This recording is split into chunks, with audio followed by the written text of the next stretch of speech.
नमस्ते, मैं हूं दीक्षा त्रिपाठी और आप देख रहे हैं अवेयर इंडिया। दोस्तों, जैसा कि आप जानते हैं कि 20 अप्रैल से कुछ क्षेत्रों में छूट मिल चुकी है, लेकिन कुछ क्षेत्रों में अभी भी वैसे ही प्रतिबंध जारी है और हम सभी ये सोचकर परेशान हैं कि आखिर कब तक ऐसा ही रहेगा। कब तक इस कोरोना की वैक्सीन मिलेगी, इसकी कोई दवा है भी या नहीं है, अगर है तो कहाँ बन रही है, कब तक मिलेगी और कैसे होगा इसका ट्रीटमेंट। इन सभी सवालों के जवाब जानने के लिए हम आज बात करेंगे डॉक्टर BN चौधरी से।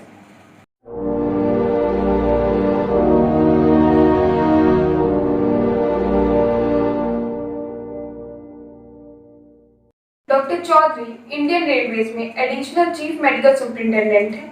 He is a chief coordinator corona management, इज्जत नगर डिवीजन, नॉर्थ ईस्टर्न रेलवे। नमस्ते डॉक्टर साहब। और सबसे पहले हम अपने दर्शकों के लिए जानना चाहेंगे कि क्या कोरोना के लिए कोई दवाई है और जो मरीज हैं उनका ट्रीटमेंट कैसे हो रहा है और उन्हें क्या मेडिसिन दी जा रही है। नमस्कार, मैं डॉक्टर चौधरी। कोरोना से संबंधित आपके सवालों का जवाब देने के लिए मैं यहाँ पर उपस्थित हूँ। देखिए, मैं सबसे पहले बताना चाहूँगा कि कोरोना बीमारी, जिसको कोविड-19 भी बोलते हैं, ये एक वायरल डिजीज़ है और वायरस डिजीज़ के अगेंस्ट ज़्यादातर कोई भी दवाएं असरदार नहीं होती हैं। कोरोना का फ़िलहाल वर्तमान में ज़्यादातर केवल इनका सपोर्टिव ट्रीटमेंट होता है। हालांकि बहुत सारी दवाएं हैं जिनको कि ट्रायल के रूप में इस्तेमाल किया जा रहा है। अभी इनके ऊपर जो स्टडीज़ हैं बहुत शॉर्ट टर्म स्टडीज़ हैं, बहुत ज़्यादा स्टडीज़ की नहीं गई हैं, लेकिन फिर भी कुछ दवाएं हैं जो कि जब भी कोई मरीज़ कोरोना से पॉजिटिव होता है उनका इस्तेमाल करते हैं। सर्वप्रथम हमारे देश में हाइड्रोक्सी क्लोरोक्विन या क्लोरोक्विन, ये दवाएं, दोनों दवाएं बड़ी बहुतायत में उपलब्ध हैं। आपने सुना होगा कि हिंदुस्तान ने कोरोना के इलाज के लिए अमेरिका को भी काफ़ी दवाएं क्लोरोक्विन और हाइड्रोक्सी क्लोरोक्विन सप्लाई की है। क्लोरोक्विन, हाइड्रोक्सी क्लोरोक्विन जो दवा है उसका ट्रायल चाइना में किया गया है और वो इस तरह से किया गया है कि ये देखा गया कि जो मरीज जिनको ल्यूपस बीमारी होती है, स्किन डिजीज़ होती है, जिनको कि हाइड्रोक्सी क्लोरोक्विन जो कि रेगुलरली खाते हैं अपने इलाज के लिए, उनमें देखा गया कि उन मरीजों में एक भी किसी को भी कोरोना ग्रस्त नहीं हुआ, जबकि अगल बगल के काफ़ी लोगों को कोरोना हुआ। तो इससे निष्कर्ष निकाला गया कि शायद इस दवा को खाने से कोरोना बीमारी नहीं होगी। अतः इस हाइड्रोक्सी क्लोरोक्विन का कोरोना की बीमारी के अंदर इसका इलाज किया जाता है और बहुत डेफिनेटिव रिजल्ट्स तो नहीं, लेकिन फिर भी देखा गया है कि इस दवा को खाने से कुछ लोगों में बीमारी जल्दी ठीक हो गई है, या बीमारी गंभीर नहीं हुई है, या बीमारी आगे नहीं बढ़ी है। इसके अलावा कुछ एंटीवायरल ड्रग्स हैं जो कि इस्तेमाल की जाती हैं, जिनमें कि एक रेमडेसिविर दवा है, एंटीवायरल ड्रग है, जिसका कि सबसे पहले अमेरिका में इस्तेमाल किया गया और ये देखा गया कि एक मरीज जो कोरोना से ग्रस्त था उसको जब ये दवा चलाई गई तो उसके अंदर काफ़ी ड्रामेटिक रिस्पांस आया था। हालांकि इसकी बहुत वाइड स्प्रेड स्टडीज़ नहीं हुई हैं, बहुत कम मरीज़ों में इनके स्टडीज़ हुई, अतः पूरी तरह से निष्कर्ष पर नहीं पहुंचा जा सकता है कि ये दवा कितनी कारगर है। लेकिन ये दवा, इस दवा के बारे में WHO ने भी कहा है कि इस दवा से हमें उम्मीद बनती है कि शायद इसके प्रयोग से लोगों को कोरोना का इलाज करने में मदद मिलेगी। इसके अलावा कुछ एंटीवायरल ड्रग्स हमारे यहाँ पहले से मौजूद थी, जैसे कि जो एड्स में यूज़ होती थी, लोपिनावीर और रोटिनावीर। तो इन दोनों दवाओं को भी कोरोना के लिए इस्तेमाल किया जाता है और इनकी भी स्टडीज़ पूरी तरह से अभी साबित नहीं करती कि ये किस हद तक कारगर है। इसके अलावा एक प्लाज्मा ट्रांसफ्यूज़न का भी एक नया इलाज अभी सामने आया है और देखा गया है कि जो मरीज कोरोना ग्रस्त हुए, कोरोना से पॉजिटिव हुए, बाद में जब वो ठीक हो गए और पूरी तरह से उनके सैंपल जब नेगेटिव आए, उसके बाद उनका जो ब्लड, उसमें जो एंटीबॉडीज़ पैदा हो जाती हैं जो मरीज कोरोनाग्रस्त होते हैं, और उनके ब्लड का प्लाज्मा निकाल के जब वो मरीज़ों को लगाया गया, उनको डाला गया, तो ये देखा गया कि उनमें काफ़ी हद तक बीमारी में कमी आई है, बीमारी का ड्यूरेशन कम हो गया है, बीमारी की गंभीरता कम हो गई है। तो इसका भी ट्रायल किया गया है अभी चेन्नई में भी, दिल्ली में भी, और कुछ मेडिकल कॉलेजेस में भी। इसको बोलते हैं कन्वलेसेंट प्लाज्मा थेरेपी, इसको इस्तेमाल किया जा रहा है। और सिर्फ कोरोना वायरस के लिए अभी कोई वैक्सीन उपलब्ध है या फिर कब तक ये वैक्सीन मार्केट में आएगी, कब तक ये वैक्सीन लोगों तक अवेलेबल होगी? देखिए, किसी भी वायरल डिजीज़ का सबसे कारगर इलाज होता है वैक्सीनेशन। जैसे आप देखते होंगे, पोलियो को हम लोगों ने एरेडिकेट कर दिया काफ़ी हद तक वैक्सीन के द्वारा, स्मॉल पॉक्स को हम लोगों ने एरेडिकेट कर दिया, मीजल्स के लिए भी वैक्सीन्स होती है। तो इसी तरह कोरोना के लिए भी वैक्सीन्स को ही एक कारगर माना जा रहा है कि अगर पॉपुलेशन को, अगर लोगों को वैक्सीन लगा दिया जाएगा तो ये बीमारी लोगों को नहीं होगी। जिस तरह से ये पूरे दुनिया में ये फैली हुई है, 180 देशों से ज़्यादा लोगों में फैली हुई है।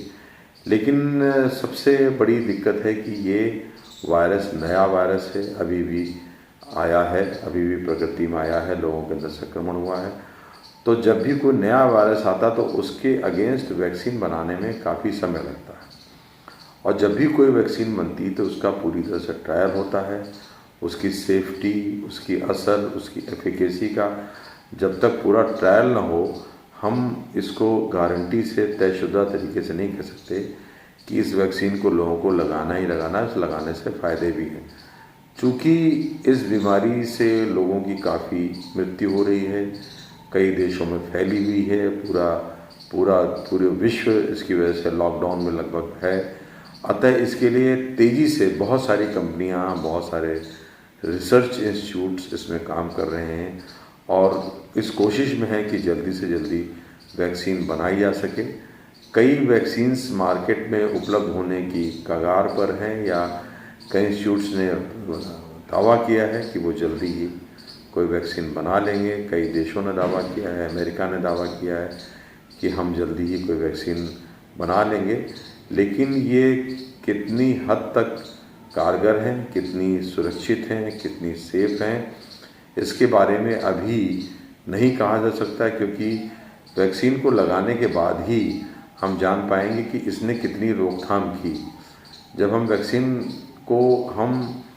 किसी वैक्सीन की कारगर क्षमता तभी हम तय कर सकते हैं जब उस वैक्सीन को लगाएं और देखें कि उन लोगों में और लोगों के कंपैरिजन में जिनको वैक्सीन नहीं लगाई गई है, उनके कंपैरिजन में बीमारी कम हुई, तभी हम इसको मान सकते हैं। अतः किसी भी वैक्सीन को बनने में 1, 1.5, 2, 3 साल लगता है।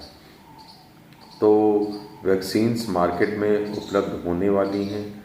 कुछ कंपनीज ने क्लेम किया है कि हमारी वैक्सीन्स कारगर हैं, या इतने केसेस में कारगर पाई गई हैं, लेकिन अभी पूरी तरह से कोई भी ऐसी वैक्सीन नहीं बनी जिसके बारे में हम कह सकें कि इससे हम कोरोना बीमारी से लोगों को बचा सकते हैं, लोगों से छुटकारा दिला सकते हैं। सर, एक बात और, अगर कोई व्यक्ति कोरोना के ट्रीटमेंट से ठीक हो जाता है तो क्या दोबारा उसे कोरोना से संक्रमित होने के चांसेस होते हैं या नहीं होते हैं, या किन केसेस में वो कोरोना से फिर से संक्रमित हो सकता है? किसी भी वायरल इन्फेक्शन में ये देखा जाता है कि जब भी कोई भी व्यक्ति उस वायरस से ग्रस्त हो जाता है तो उसके अगेंस्ट उसके शरीर में एंटीबॉडीज़ बन जाती है, उसके अंदर एक इम्यूनिटी डेवलप हो जाती है, और दोबारा उसके अंदर ये बीमारी नहीं हो पाती, क्योंकि उसके अंदर ऑलरेडी एंटीबॉडीज़ मौजूद हैं। और जो वैक्सीन्स हम लोग लगाते हैं उसका भी ये सिद्धांत होता है कि व्यक्ति के अंदर कमज़ोर वायरस डाले जाते हैं ताकि उसके अंदर वो एंटीबॉडीज़ पैदा हो जाए, और फिर जब असलियत में कोई एक नेचुरल वायरस जब उसके शरीर में असर करता है, उसके संपर्क में आता है, तो बीमारी नहीं होती। इस बीमारी के लिए भी यही उम्मीद की जा रही है कि जिसको भी एक बार ये कोरोना बीमारी जाती है उसको दोबारा ये बीमारी नहीं होगी, और ज़्यादातर ये देखा भी गया। लेकिन अभी कुछ रिपोर्ट्स आई हैं कुछ अलग अलग देशों से, शायद साउथ कोरिया से, चाइना से भी कहीं कुछ स्पोरेडिक रिपोर्ट्स हैं कि कुछ लोगों को एक बार कोरोना होने के बाद भी दोबारा कोरोना बीमारी कोविड-19 हो गई है। उसके लिए वैज्ञानिकों ने कारण ये बताया कि शायद उनको ये जो विषाणु है, ये जो वायरस है, ये अपने स्ट्रेन को बदल ले रहा है और शायद कोई नया स्ट्रेन जो है कोविड-19 का कोई नया स्ट्रेन है जिसकी कि अलग संरचना है, वो उसके अंदर उससे इन्फेक्शन हो जाता है और उसके अगेंस्ट चूँकि उसके व्यक्ति के अंदर एंटीबॉडीज़ नहीं है तो उसको दोबारा इन्फेक्शन हो जा रहा है। तो ये कुछ रिपोर्ट्स हैं और कुछ रिपोर्ट्स प्रकाशित हुई हैं, न्यूज़पेपर्स में भी आया गया है और शायद ये वजह है कि लोगों का कहना है कि शायद ये कुछ केसेस में दोबारा कोरोना से संक्रमित हो रहे हैं लोग। सर प्लीज़ हमारे दर्शकों को बताइए कि अगर किसी व्यक्ति को कोरोना की वैक्सीन दी जाए तो क्या जिंदगी भर वो कोरोना से बच जाता है? क्या उसे कोरोना होने का खतरा नहीं होता फिर? देखिए, कोरोना की वैक्सीन अभी तो डेवलप नहीं हो पाई है पूरी तरह से, लेकिन कोरोना की वैक्सीन अगर डेवलप हो भी जाती है तो वायरल डिजीज़ में एक बड़ी दिक्कत होती है कि ये वायरस अक्सर अपना जेनेटिक कॉन्फ़िगरेशन बदल लेते हैं और अक्सर ये देखा गया है कि हर साल एक नया स्ट्रेन मार्केट में आता है। जैसे इन्फ्लुएंज़ा है, इन्फ्लुएंज़ा की वैक्सीन जब डेवलप करते हैं तो अगले साल एक नया स्ट्रेन आ जाता है, तो चूँकि वो स्ट्रेन नया होता तो उसके अगेंस्ट एंटीबॉडीज़ या वैक्सीन कारगर नहीं होती। तो कोरोना के लिए भी यही मान के चला जा रहा है कि ये चूँकि वायरल डिजीज़ है और कोरोना वायरस जो है वो पहले भी दुनिया में हो चुके हैं। 2002 में कोरोना हुआ था जिसको सार्स बोलते हैं, इसके अलावा 2012 में मार्स हुआ था, MERS वो हुआ था, वो सब भी एक कोरोना वायरस के एक प्रकार थे। लेकिन इस बार का जो कोरोना एक नया स्ट्रेन है, तो ये मान के चलते हैं कि हर साल अगर ये वायरस अपना नया वायरस आता रहेगा तो डेफिनेटली ये जो वैक्सीन है, जिस वैक्सीन से हम कोविड-19 जिसको नाम दिया गया उसके प्रति हम बचाते हैं, तो ज़रूरी नहीं है कि अगले साल जो कोरोना हो या बाद में जो कोरोना हो उसका वायरस का कॉन्फ़िगरेशन, उस वायरस का जेनेटिक ढांचा वही हो और वो वैक्सीन उसको उस संक्रमण से, उस वायरस से बचाने में कारगर हो। ये एक बड़ी दिक्कत है सभी वायरल डिजीज़ की, खासकर वो वायरसेस जो अपना रूप बदलते रहते हैं, अपना जेनेटिक स्ट्रक्चर बदलते रहते हैं। थैंक यू सर, आपने हमसे बात की और हमें पूरी उम्मीद है कि हमारे दर्शकों को जो भी सवालों के जवाब चाहिए होंगे वो आपकी बातों से उन्हें मिल गए होंगे। And thank you so much, आपने अपना कीमती वक्त हमें दिया और हमारे दर्शकों के लिए और हमारे लिए इतनी महत्वपूर्ण जानकारियाँ दी। दोस्तों अभी हमारे साथ थे बरेली के बहुत ही रिनोड डॉक्टर BN चौधरी। तो सर ने हमें बताया कि कैसे कोरोना की वैक्सीन डेवलप हो रही हैं, कैसे क्या कोरोना का इलाज संभव है और किस तरह हम बच सकते हैं कोरोना से और क्या चांसेस होते हैं अगर एक इंसान ठीक भी हो जाए कोरोना से तो दोबारा संक्रमित होने के। हमको उम्मीद है कि आपको अपने सवालों के जवाब मिले होंगे और अगर आपको हमारा ये वीडियो अच्छा लगा तो प्लीज़ हमारे इस वीडियो को लाइक करें। अगर कोई सुझाव है तो कमेंट करना ना भूलें और हाँ, आगे हमारे सभी वीडियोस के अलर्ट जानने के लिए हमारे चैनल को सब्सक्राइब करना ना भूलें। अभी तक के लिए इतना ही। स्टे होम, स्टे सेफ, नमस्ते।